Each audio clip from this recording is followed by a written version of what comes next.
अस्सलामुअलैकुम, welcome back to my YouTube channel लर्नाला जी। हमने जो मैथ की सीरीज़ स्टार्ट की है क्लास 1 से लेके, तो क्लास 1 और 2 की जो मैथ है वो हमने कंप्लीट किए हैं। 3 और 4 की मैथ हम साथ साथ पढ़ रहे हैं। क्लास 3 और 4 की मैथ तो हम जो क्लास 4 में यूनिट नंबर 2 पढ़ रहे हैं, फैक्टर्स एंड मल्टीपल्स, उसमें हम टेस्ट ऑफ डिविजिबिलिटी को पढ़ रहे हैं। तो उसमें हमने डिविजिबिलिटी ऑफ 2, 3, 4, 5, 6 को पढ़ा है। अब हम डिविजिबिलिटी रूल फॉर 7 पढ़ेंगे। Test of divisibility of 7, divisibility rule of 7 को जो है वो हम आज सीखेंगे कि हम कैसे पहचान लें। अगर कोई भी नंबर हमें गिवन हो तो हम कैसे पहचान लें कि वो नंबर हमारे पास 7 के टेबल में आता है या नहीं आता है। तो उसमें हमारे पास कोई भी नंबर अगर हमें गिवन है तो हम क्या करेंगे कि अगर हमारे पास यहाँ पे देखें 105 है, तो 105 में हम क्या करेंगे, इसके लास्ट का जो नंबर है, कोई भी नंबर हमें गिवन हो उसके जो लास्ट का जो नंबर होगा उसको उसके ही नंबर से पहले ऐड करेंगे।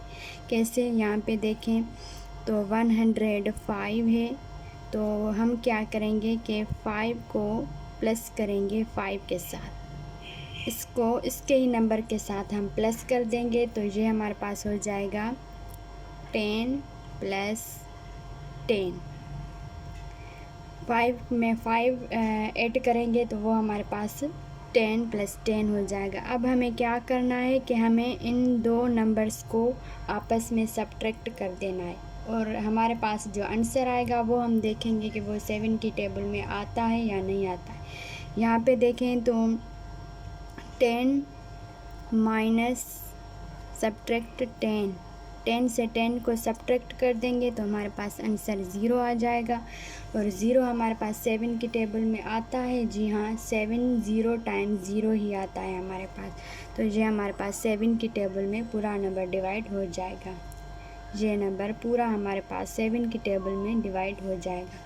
अब है हमारे पास 997, तो इसका जो लास्ट नंबर है उसको उसी के नंबर के साथ पहले हम ऐड कर देंगे। तो पहले हम लिखते हैं 99, 7 को अलग करके फिर हम उसको 7 + 7 कर देंगे तो हमारे पास ये हो जाएगा 14। अब 99 से हम 14 को सब्ट्रैक्ट करेंगे तो जो आंसर आएगा वो देखेंगे 7 की टेबल में हमारे पास आता है या नहीं आता है। तो ये नंबर हमारे पास पूरा डिवाइड होगा या नहीं होगा।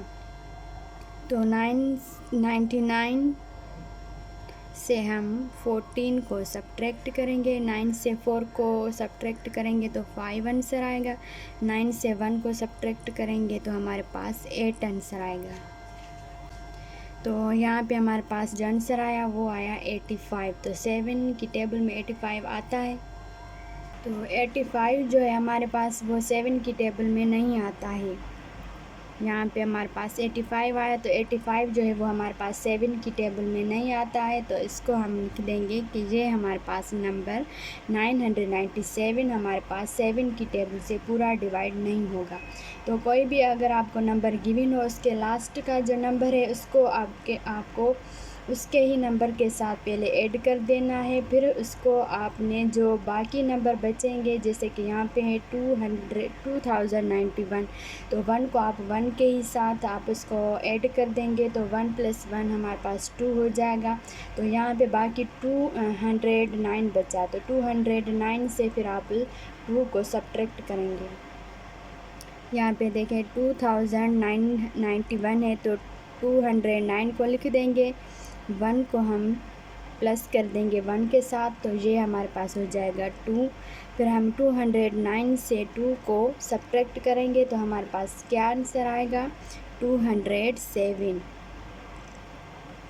फिर हम ये देखेंगे कि ये नंबर हमारे पास 7 की टेबल में आता है या नहीं आता है। फिर उससे हमें पता चलेगा कि ये नंबर हमारे पास 7 की टेबल से पूरा डिवाइड होगा या नहीं होगा। 207 हमारे पास 7 की टेबल में नहीं आता है, तो ये नंबर भी हमारे पास 291 हमारे पास 7 की टेबल से पूरा डिवाइड नहीं होगा। तो ऐसे आपको कोई भी नंबर गिवन हो तो रूल ऑफ 7 का जो डिविजिबिलिटी रूल फॉर 7 है, तो आप उसका जो रूल है 7 का वो आप अप्लाई करके देखेंगे उस नंबर पे। अगर वो पूरा डिवाइड हो जाए, अगर उसका आंसर 7 की टेबल में आता हो तो वो नंबर उससे पूरा डिवाइड हो जाएगा।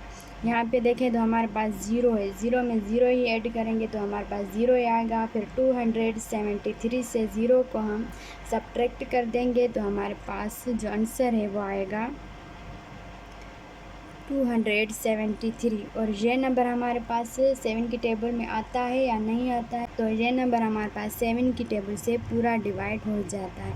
यहाँ पे देखिए हमारे पास लास्ट में 1 है, तो यहाँ पे हम 133 लिख देंगे। 1 में 1 ऐड करेंगे तो 2 हो जाएगा। जैसे हमने यहाँ पे एडिशन की, आपको यहाँ पे भी वैसे ही एडिशन करनी है। तो 1 + 1 हमारे पास 2 हो जाएगा।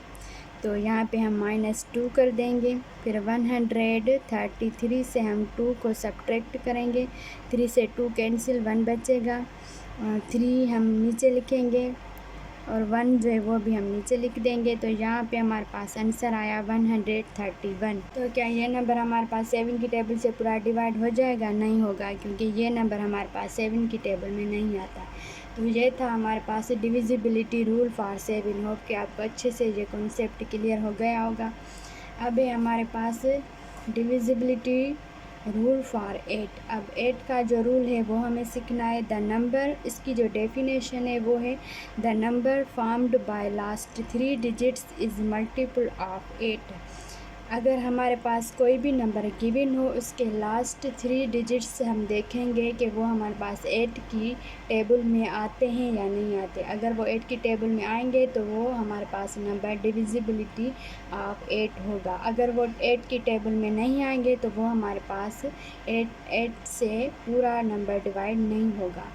तो उसके जो लास्ट 3 डिजिट्स हैं वो हमें देखने हैं। तो यहाँ पे देखें 2064 है, तो यहाँ पे लास्ट के 064 देखेंगे तो 0 की कोई वैल्यू नहीं, तो 64 को हम देखेंगे। तो 64 हमारे पास 8 की टेबल में आता है। जी हाँ, आता है। तो हमारे पास ये 8 टाइम्स हमारे पास 64 होता है। तो ये नंबर हमारे पास 8 की टेबल से पूरा डिवाइड हो जाएगा। अब है हमारे पास 3800। तो इसके लास्ट के 3 डिजिट्स हम देखेंगे कि ये लास्ट के 3 डिजिट्स हमारे पास 8 की टेबल में आते हैं। तो हाँ, आते हैं। 800 हमारे पास 8 की टेबल में डिवाइड पूरा हो 800 हमारे पास 8 की टेबल में आता है। तो 3800 हमारे पास ये पूरा नंबर 8 की टेबल से डिवाइड हो जाएगा। अब है हमारे पास 5128। तो इसके लास्ट 3 डिजिट्स देखेंगे कि ये हमारे पास 8 की टेबल में आते हैं या नहीं आते। तो 128 8 की टेबल में आता है। तो इसका मतलब यही है कि ये नंबर भी हमारे पास पूरा 8 की टेबल से डिवाइड हो जाएगा। ये आपको डिविजिबिलिटी ऑफ 7 और डिविजिबिलिटी ऑफ 8 का कॉन्सेप्ट अच्छे से क्लियर हो गया होगा। अगर आपको कुछ समझ में ना आया हो तो आप मुझसे कमेंट बॉक्स में भी पूछ सकते हैं। अगले लेक्चर में हम डिविजिबिलिटी ऑफ 9 और डिविजिबिलिटी ऑफ 11 को पढ़ेंगे। उसके बाद हम इसकी एक्सरसाइज करेंगे। हमारे पास बाकी बचता है डिविजिबिलिटी ऑफ 9 और डिविजिबिलिटी ऑफ 11। उसको हम रीड करेंगे, उसको समझेंगे, फिर हम उसकी एक्सरसाइज करेंगे। तो मिलूँगी मैं आपसे अगले लेक्चर में। तब तक के लिए अल्लाह हाफ़िज़।